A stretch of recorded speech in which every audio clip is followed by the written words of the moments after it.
Good morning. We'd like to welcome you to another edition of the Sunday School Review.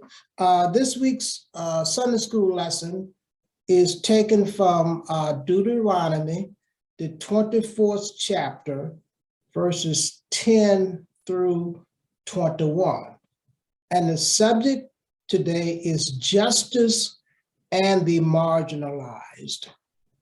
Okay, this chapter of Deuteronomy is actually the book of Deuteronomy is referred to as the second law. This is Moses here is given a summary of the law or the commandments that was given at Sinai. And he's given these this summary to the new generation.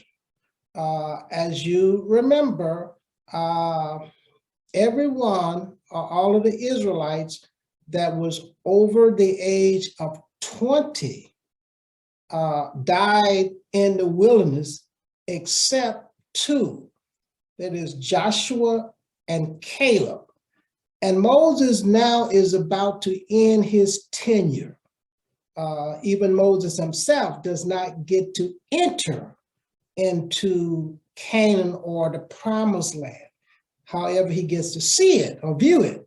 Now, the Israelites has just completed their 40 years of wandering in the wilderness because of lack of faith and disobedience.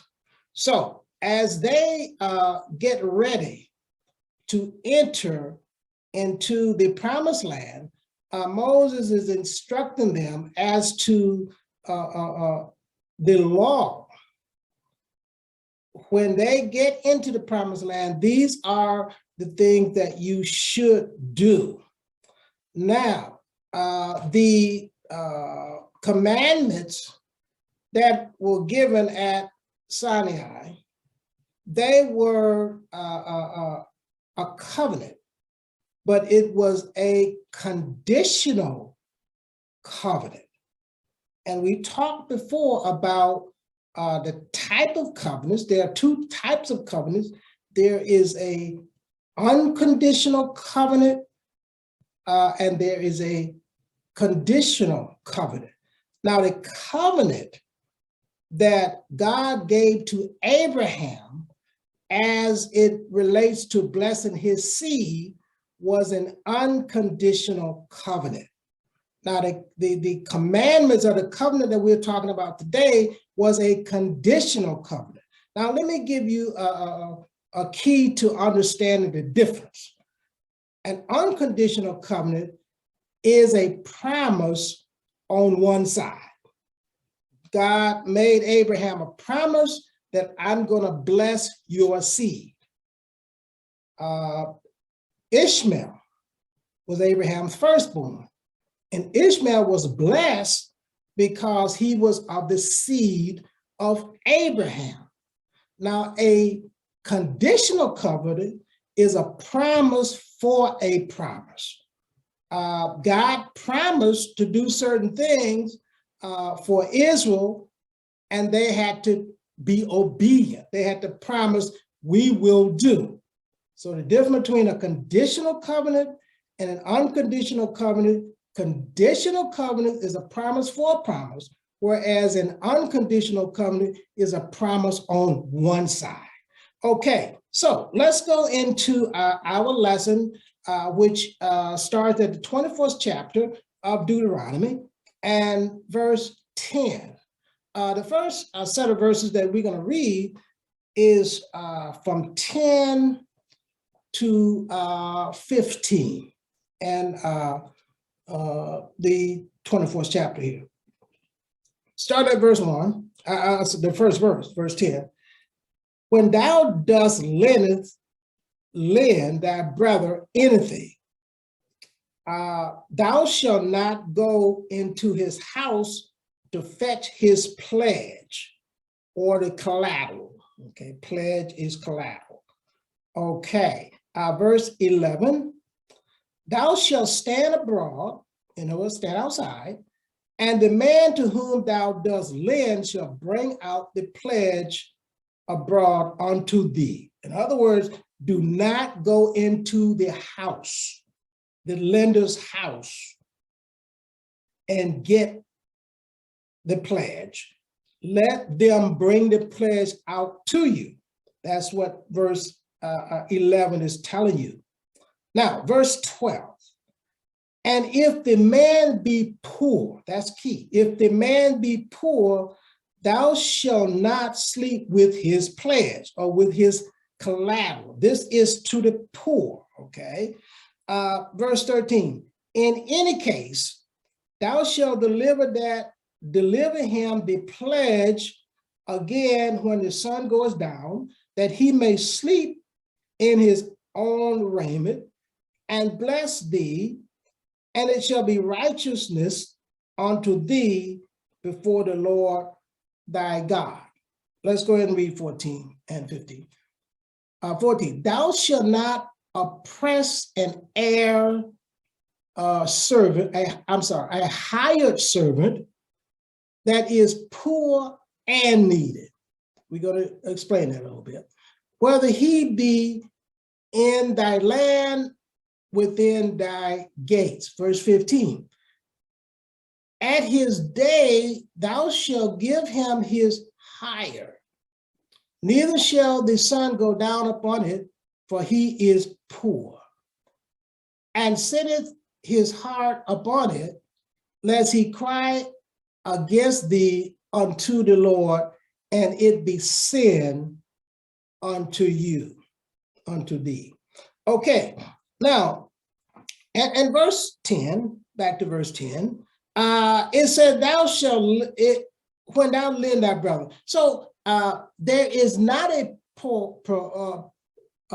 prohibition on lending. You can lend. However, you should not charge your brother usury or interest. That's what usury means, is interest.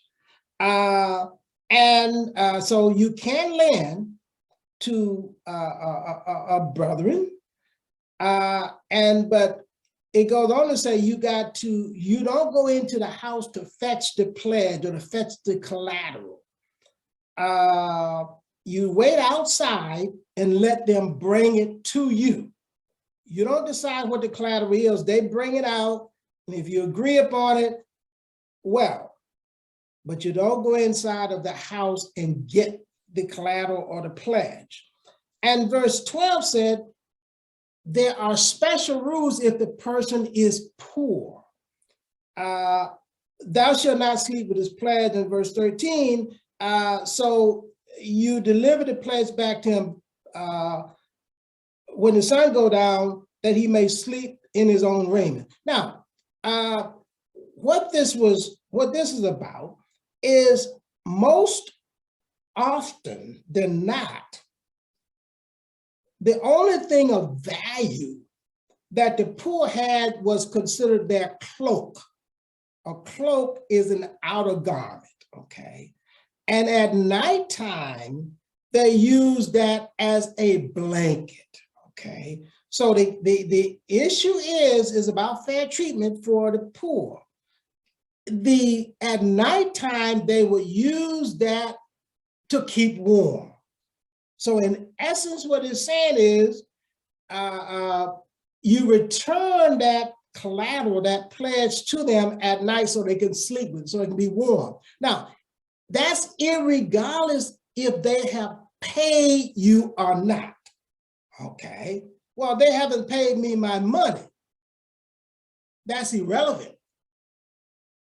The Lord is saying, return that collateral, that pledge to the person so they can sleep with it. Because as I said, that cloak was probably the only thing that had a value, okay? That was worth giving as collateral, okay? And verse 13 says, if you do this, if you obey these laws, it said, it shall be righteousness unto thee before the Lord. So that's why I said, if you obey this, that's why I said these covenants, these particular scriptures here was conditional. In other words, if you do this, you will be blessed. Whereas I said an unconditional covenant was, I'm going to bless you. No, he's saying, if you follow these laws that I'm giving you, then you will be blessed. So you have to, there's a promise for a promise. These are conditional elements here. These are conditional elements. In other words, Moses wants them to understand this point. I mentioned this last week. Obedience means blessing, whereas disobedience means death and judgment, okay? Judgment and death, okay? So these are conditional elements. You have to promise and you have to keep them in order to receive the benefits, okay? Now, let's look at verse 14, which we read. Okay, thou shalt not oppress an hired servant that is poor and needed. You might say, well, poor and needed, well, that's the same thing. No, it's not. It says poor and needed. And means both, whereas or means one or the other. It didn't say poor or needed. It says poor and needed. Now, well, what's the difference? Now, poor, for example, I grew up poor, but I had a roof on my head. Matter of fact, we had our house was paid for, free and clear. We didn't owe a mortgage. I never missed a meal, okay? But, so we made it, okay? But we were poor. Now, the needed is the destitute. Those are the people that you see living under a bridge, walking around with all of their belongings in a shopping cart. That's the needed. Those are the people that are destitute. So poor, you making ends meet. You have a roof over your head, you have food to eat, but you're poor. Needy is those that are destitute, the people you see on the corner holding up signs. That's the needed. So do not oppress the poor poor or the needy, either one, okay? Whether they be thy brethren, in other words, a federal, an Israelite, their brethren, or whether they be a stranger that is in thy gates, okay? Now, 15 is really talking about employer-employee relationship. Says, 15 says, at the end of the day, thou shalt give him his hire, in other words, his wages, neither shall the sun go down upon it, for he is poor, because they, and he set his heart on it. In other words, they need this to provide substance. So don't withhold their wages if they are poor because they need them. So you want to treat them fairly. You want to treat everybody fairly. And because if it says lest, this is the latter clause of 15, lest he cry against thee unto the Lord, and if he does, and it be sin unto thee. Okay, so the Lord wants you to obey these laws. This is what Moses is stressing here. You need to obey these laws, treat people with value and dignity, okay? Whether they be poor or needy, okay? Now let's look at verse 16, which we did not read.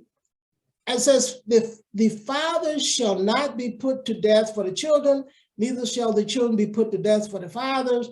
Every man shall be put to death for his own sin. Everyone is going to be responsible for their own doing, for their own wrongdoing. And no one is going to be put to death for someone else's sin. So everybody is going to be responsible for their own sin, okay? Individual responsibility, okay? Now, the last scriptures, verses 17 through 20, 17 through 21. Okay, let's read 17. Thou shalt not pervert the judgment of a stranger, nor the fatherless, nor a widow. I'm sorry. Thou shalt not pervert the judgment of the stranger, nor the widow, nor the fatherless, nor take a widow's raiment to pledge or as collateral. So now these are the most vulnerable, even in our society today. The stranger, the fatherless, or the orphan, and the widow. Those are the most vulnerable people in our society, or in that society in that particular day. So they were to be treated fairly and with dignity. In verse 18, but thou shalt remember that thou was a bondsman. In other words, you was a slave yourself, okay, meaning Israel, in Egypt. And the Lord thy God redeemed thee thence, therefore I command thee to do this thing. In other words, we see here, it's a commandment from the Lord. It says, therefore I command you to do these things. I command you to do this, okay? It's a command from the Lord to be fair to everyone, actually, to be fair to everyone. And now the last 3 verses here, 19, 20, and 21, is about being committed to the marginalized, okay? And verse 19 says, when thou cuttest down thine harvest in the field, and hast forgotten a sheaf in the field, thou shalt not go again to fetch it. It shall be for the stranger, for the fatherless, that is orphan, and for the widow, that the Lord thy God may bless thee in all the work of thine hand. In other words, it's talking about being treated fairly and to share, not greed. They have a saying, you get all you can, you can't all you get. No, that's not what is being played out here. Is share with those who are less fortunate, those who are marginalized, okay? Share. It's about greed. Don't be too greedy, or don't be greedy at all, okay? So this is what you do. Don't go back, well, I left some in the field, I'm gonna go back and get all I can. No, okay. Verse 20, when thou beatest thine olive tree, thou shalt not go over the broth again. It shall be for the stranger, for the fatherless, and the widow. Again, don't be greedy. Leave some for the less fortunate, the marginalized, okay? And verse 21, when thou gatherest the grapes of thy vineyard, thou shalt not glean it afterwards. It shall be for the stranger, for the fatherless, and for the widow.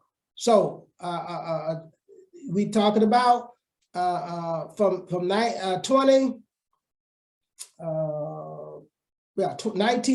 through 21 is talking about provisions for the less fortunate. Be your commitment to the less fortunate, to the marginalized, is to share, and it is a command.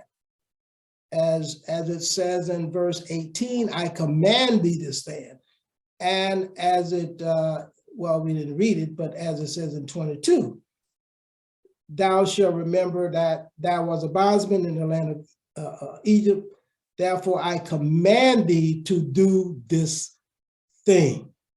As I said, if you do this, in other words, if you obey God's law, you will be blessed. If you disobey God's law, you will not be blessed. So the covenant is conditional, a promise for a promise. That is, do this and be blessed. Don't do it, it's going to result in judgment and death. This is the lesson, is how is Israel is to be an example of what a just society should look like. After all, as I said last week, God is the source of justice. We'd like to thank you for watching today. We ask you to join us next week for another edition of the Sunday School Review. Thank you.